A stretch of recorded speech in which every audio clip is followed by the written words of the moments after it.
गुर्बत की दलदल में फंसी और महंगाई की चक्की में पिसी आवाम के लिए खुशी की खबर। हुकूमत ने पेट्रोल की कीमतों में कमी का फैसला कर लिया। कीमतें कितनी होंगी, जानिए इस वीडियो में।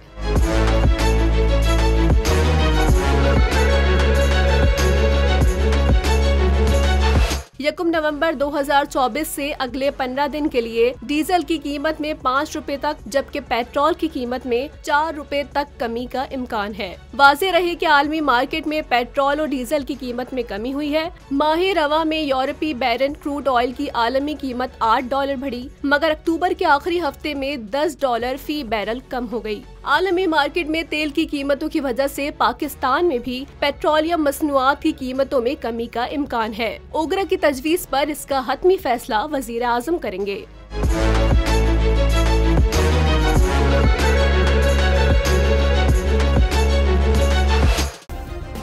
सब्सक्राइब करें और बेल दबाएं ताकि कोई खबर रह न जाए।